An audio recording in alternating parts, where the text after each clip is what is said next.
everyone, it's Karen from the Beyond IVF Baby channel. I'm so glad you're here. Today I wanted to help you out and make a video about how to select an IVF clinic when you maybe have never traveled abroad and you have all kinds of concerns and worries. So let me start off from two particular countries that I like. I've done IVF procedures in both, and depending on your situation, one clinic may automatically be eliminated for you. So if you're single, as in you're not legally married, Greece is probably going to be a top contender for you. Why? It's very affordable, it's accessible, the clinics have really great doctors, English speaking, and they have more of the innovative and advanced treatments, which actually started first in Europe before they started to gain popularity in the United States. And of course, the cost abroad is often a fraction of the cost as it is in the United States. Now, if you're going to go to Greece because you're either single or you're in a same-sex marriage or you're older, it's a great choice because I think they can help a woman up to age 55, and they have all kinds of options for you. You can attempt using your own eggs, you can attempt donor eggs or donor embryo. So you have all those options. One of the things I did not like about Greece is, and things may have changed, but the clinic that I chose the second time did not do the genetic testing. So if you are doing IVF many times, especially after a failure, you would want to do a PGT or a PGS tested embryo just to be able to wipe out off the bat that the embryo that you are implanting does not have genetic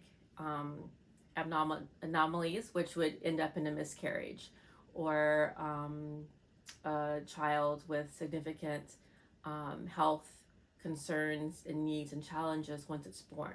So that's one thing that I did not like. And there is a variance of different types of clinics. There are the state-run IVF clinics in Greece, as well as the boutique. So state-run meaning maybe your appointment is at 9:30. Of course, you get there on time, but maybe you don't get seen and out of the clinic until 5 o'clock. That's often the case, and that was my experience at one of the state-run clinics. Why I went there is because they were the first to do the PRP in Europe, other than I think it was Egypt, which was the very first, which isn't Europe, but that was the place to go back in 2016, 2017, when PRP was just becoming a really hot fertility breakthrough. And then also slowly trickle down was ovarian rejuvenation and stem cells, which was added layers upon that. So those are some of the strong points of Greece.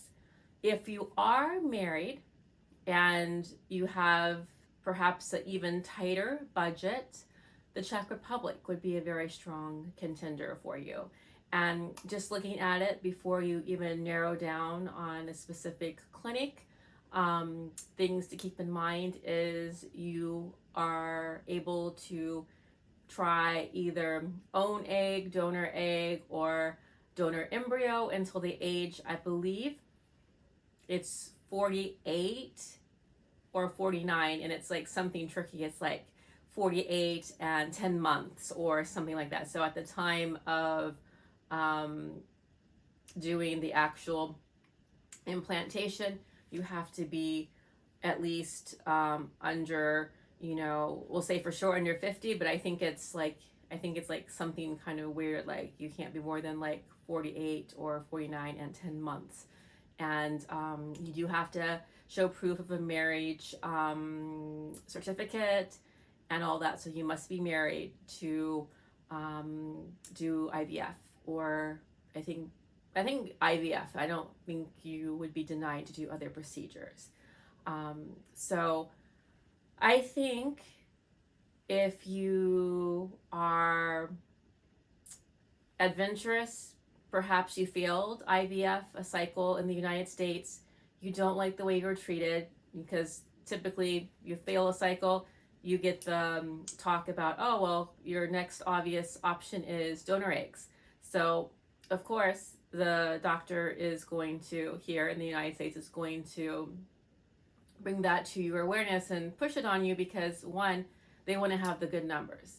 IVF is a business. They want to be able to show, how many women or couples are able to successfully get pregnant. So donor eggs is a way to help them get their numbers in the 90 and higher levels, because obviously we can all look and see what the success rates are, and if it's not a high number, we're going to more than likely eliminate that IVF clinic. With other criteria we're going to look at in terms of how the patients reviewed them, what kind of credentials do the doctors have. The same thing you would do in Europe. Of course, they have different medical boards that they answer to and things like that. So it's important to keep these things in mind. In terms of the differences between doing these procedures in the United States and in Europe, you might find that in Europe that you are treated a little bit differently in terms of, yes, it's a business, and yes, you are kind of like treated like part of the herd, all these cows, and like, who's next. But at the same time, I think you will find the clinics in Europe to be a little bit more patient, a little bit more lenient, and a little bit more willing to try with you in terms of your age, if you're older, previous failure rates, as well as have all the same bells and whistles that you'll find in the United States. You can find IG therapy, Intralipids, all of these things. If you have, for instance, inflammation or immune issues, that will reduce your chances of getting pregnant, staying pregnant, and things like that. So before we even talk about the process of getting a passport, how to get a passport, what do you need to bring with you, how to prepare for all the medications you will be needing along the steps of your journey, because that's really important. You must have adequate medications to last you from start to finish, and then the transition when you return to the United States, who's going to take care of you until you get to your OB, and what kind of medications are you going to need refills on. So you need to get that plan into action before you get started, so you're not going to have an unhappy result or ending, because let's say you started off with IVIG or intralipid therapy over in Europe, and then because you started there and now you're here, you can't get a doctor in the US to sign off on it. So you have to have all your people in place in order to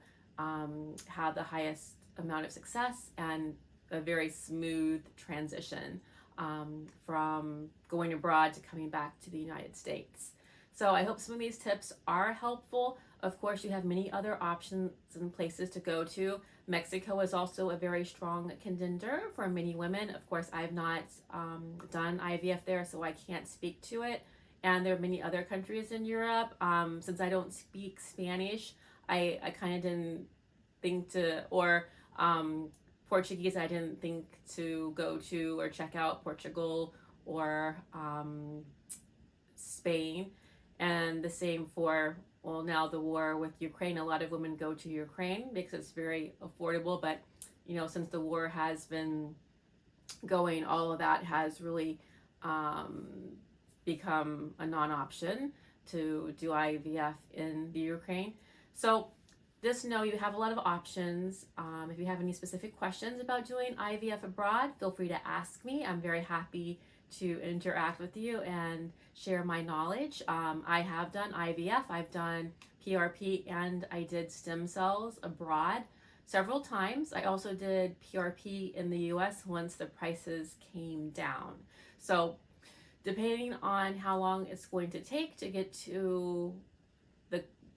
seen and started with the clinic of your choice in the United States, the cost, and perhaps the difficulty of the monitoring and this and that, it might be easier just to block off some time, go to Europe and try there, try in a different frame of mind, and just be prepared. You can get everybody in place you would have in the United States. You can find a team of well-qualified acupuncturists, you can find massage therapists, you can find Reiki, you can do yoga, you can do a whole slew of things that are going to get you in the right mindset, and then also to have the right team of doctors who know exactly what they're doing and have strong success ratings with helping women and couples have babies. So let me know what your next question is. I'd be happy to help you if I have a good foundation regarding. And